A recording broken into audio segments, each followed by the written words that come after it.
Jérémie, chapitre 31. En ce temps-là, dit l'Éternel, je serai le Dieu de toutes les familles d'Israël, et ils seront mon peuple. Ainsi parle l'Éternel. Il a trouvé grâce dans le désert le peuple de ceux qui ont échappé au glaive. Israël marche vers son lieu de repos. De loin l'Éternel se montre à moi. Je t'aime d'un amour éternel, c'est pourquoi je te conserve ma bonté. Je te rétablirai encore et tu seras rétabli, Vierge d'Israël. Tu auras encore tes tambourins pour parure et tu sortiras au milieu des danses joyeuses.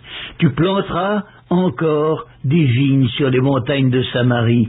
Les planteurs planteront et cueilleront les fruits, car le jour vient où les gardes crieront sur la montagne d'Éphraïm. Levez-vous, montons à Sion vers l'Éternel notre Dieu. Car ainsi parle l'Éternel. Poussez des cris de joie sur Jacob, éclatez d'allégresse à la tête des nations. Élevez vos voix, chantez des louanges et dites « Éternel, délivre ton peuple, le reste d'Israël. » Voici, je les ramène du pays du septentrion, je les rassemble des extrémités de la terre. Parmi eux sont l'aveugle et le boiteux, la femme enceinte et celle en travail. C'est une grande multitude qui revient ici. Ils viennent en pleurant, et je les conduis au milieu de leurs supplications. Je les mène vers des torrents d'eau par un chemin uni où ils ne chancellent pas, car je suis un père pour Israël, et Éphraïm est mon premier-né. Nations, écoutez la parole de l'Éternel et publiez-la dans les îles lointaines. Dites, celui qui a dispersé Israël le rassemblera et il le gardera comme le berger garde son troupeau. Car l'Éternel rachète Jacob, il le délivre de la main d'un plus fort que lui. Ils viendront et pousseront des cris de joie sur les hauteurs de Sion. Ils accourront vers les biens de l'Éternel, le blé, le mou, l'huile, les brebis et les bœufs. Leur âme sera comme un jardin arrosé et ils ne seront plus dans la souffrance. Alors, les jeunes filles se réjouiront à la danse, les jeunes hommes et les vieillards se réjouiront aussi. Je changerai leur deuil en allégresse, et je les consolerai. Je leur donnerai de la joie après leur chagrin. Je rassasierai de graisse l'âme des sacrificateurs, et mon peuple se rassasiera de mes biens, dit l'Éternel. Ainsi parle l'Éternel, on entend des cris à Rama, des lamentations, des larmes amères. Rachel pleure ses enfants, elle refuse d'être consolée sur ses enfants, car ils ne sont plus. Ainsi parle l'Éternel, retiens tes pleurs, retiens les larmes de tes yeux, car il y aura un salaire pour tes œuvres, dit l'Éternel. Ils reviendront du pays de l'ennemi. Il y a de l'espérance pour ton avenir, dit l'Éternel. Tes enfants reviendront dans leur territoire. J'entends Éphraïm qui se lamente. Tu m'as châtié et j'ai été châtié comme un veau qui n'est pas dompté. Fais-moi revenir et je reviendrai, car tu es l'Éternel mon Dieu. Après m'être détourné, j'éprouve du repentir. Et après avoir reconnu mes fautes, je frappe sur ma cuisse. Je suis honteux et confus, car je porte l'opprobre de ma jeunesse. Éphraïm est-il donc pour moi un fils chéri, un enfant qui fait mes délices? Car plus je parle de lui, plus encore son souvenir est en moi. Aussi mes entrailles sont émues en sa faveur. J'aurai pitié de lui, dit l'Éternel.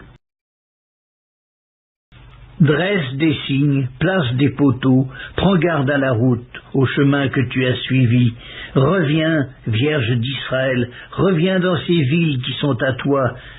Jusque à quand seras-tu errante, fille égarée? Car l'Éternel crée une chose nouvelle sur la terre, la femme recherchera l'homme.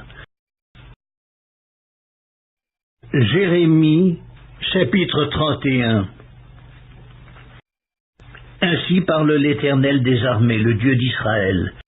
Voici encore ce que l'on dira dans le pays de Juda et dans ses villes, quand j'aurai ramené leurs captifs. Que l'Éternel te bénisse, demeure de la justice, montagne sainte. Là s'établiront Juda et toutes ses villes, les laboureurs et ceux qui conduisent les troupeaux. Car je rafraîchirai l'âme altérée et je rassasierai toute âme languissante. Là-dessus, je me suis réveillé et j'ai regardé. Mon sommeil m'avait été agréable. Voici, les jours viennent, dit l'Éternel, où j'ensemencerai la maison d'Israël et la maison de Juda d'une semence d'hommes et d'une semence de bêtes.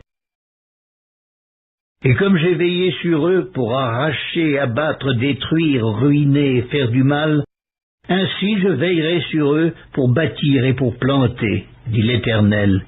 En ces jours-là, on ne dira plus, les pères ont mangé des raisins verts et les dents des enfants en ont été agacées. Mais chacun mourra pour sa propre iniquité. Tout homme qui mangera des raisins verts, ses dents seront agacées. Voici, les jours viennent, dit l'Éternel, où je ferai avec la maison d'Israël et la maison de Juda une alliance nouvelle. Non comme l'alliance que je traitais avec leur père, le jour où je les saisis par la main pour les faire sortir du pays d'Égypte, alliance qu'ils ont violée, quoique je puisse leur mettre, dit l'Éternel. Mais voici l'alliance que je ferai avec la maison d'Israël. Après ces jours-là, dit l'Éternel, je mettrai ma loi au-dedans d'eux, je l'écrirai dans leur cœur, et je serai leur Dieu, et ils seront mon peuple. Celui-ci n'enseignera plus son prochain, ni celui-là son frère, en disant « Connaissez l'Éternel ». Car tous me connaîtront, depuis le plus petit jusqu'au plus grand, dit l'Éternel, car je pardonnerai leur iniquité, et je ne me souviendrai plus de leurs péchés. Ainsi parle l'Éternel qui a fait le soleil pour éclairer le jour, qui a destiné la lune et les étoiles à éclairer la nuit, qui soulève la mer et fait mugir ses flots, lui dont le nom est l'Éternel des armées. Si ces lois viennent à cesser devant moi, dit l'Éternel, la race d'Israël aussi cessera pour toujours d'être une nation devant moi. Ainsi parle l'Éternel, si les cieux en haut peuvent être mesurés, si les fondements de la terre en bas peuvent être sondés, alors je rejetterai toute la race d'Israël à cause de tout ce qu'ils ont fait, dit l'Éternel. Voici, les jours viennent, dit l'Éternel, où la ville sera rebâtie à l'honneur de l'Éternel, depuis la tour de Hananéel jusqu'à la porte de l'angle. Le cordeau s'étendra encore vis-à-vis jusqu'à la colline de Gareb et fera un circuit du côté de Goat. Toute la vallée des cadavres et de la cendre, et tous les champs jusqu'au torrent de Cédron, jusqu'à l'angle de la porte des chevaux à l'Orient, seront consacrés à l'Éternel et ne seront plus à jamais ni renversés ni détruits.